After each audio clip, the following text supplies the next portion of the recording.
నమస్తే, welcome to KK news. నేను శ్రీదేవి. సమూల ప్రక్షాళనకు జగన్ నిర్ణయించారు. ప్రజల్లోకి వచ్చేందుకు నిర్ణయించిన ఆయన అంతకంటే ముందే నియామకాలు పూర్తి చేయాలని భావిస్తున్నారు.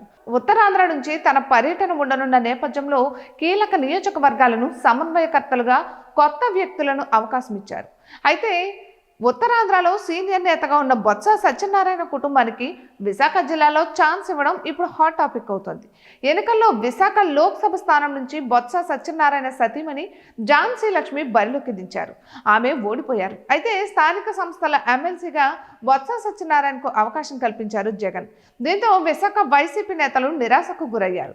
అయితే ఇప్పుడు భీమిలి అసెంబ్లీ నియోజకవర్గ సమన్వయకర్తగా బొత్స సత్యనారాయణ మేనలుడు చిన్న శ్రీనును నియమించారు. దీంతో వైసీపీ నేతలు మరింత ఆవేదనకు గురవుతున్నారు. భీమిలి నియోజకవర్గం కాపు సామాజిక వర్గం అధికం. గుడివాడ అమర్నాథ్కు శాశ్వత నియోజకవర్గం అంటూ లేకుండా పోయింది. అయితే ఈ ఎన్నికల్లో ఆయన గాజువాక నుంచి పోటీ చేశారు. దారుణ పరాజయం పాలయ్యారు. 2019 ఎన్నికల్లో అనకాపల్లి అసెంబ్లీ స్థానం నుంచి వైసీపీ అభ్యర్థిగా పోటీ చేసి గెలిచారు అమర్నాథ్. జగన్ కేబినెట్ లో మంత్రిగా కూడా ఉన్నారు.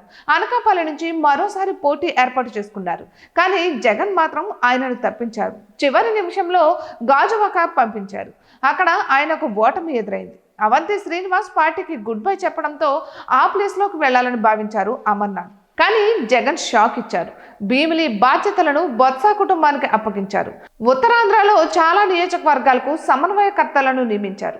అయితే కరణం ధర్మశ్రీ చాలా రోజులుగా చోడవరం ఇన్ఛార్జిగా కొనసాగుతున్నారు. ఆయనను తొలగించి గుడివాడ అమర్నాథ్కు ఆ బాధ్యతలను అప్పగించారు. అయితే ఈ నిర్ణయం ధర్మశ్రీతో పాటు అమర్నాథ్కు మింగుడు పడడం లేదు. మరోవైపు అనకాపల్లి పార్లమెంట్ నియోజకవర్గ బాధ్యతలను తీసుకునేందుకు కరణం ధర్మశ్రీ సుముఖంగా లేనట్లు తెలుస్తోంది. మొత్తానికి అయితే విశాఖలో బొత్స కుటుంబ హవా నడుస్తోందని వైసీపీలో ఒక రకమైన అసంతృప్తి కనిపిస్తోంది.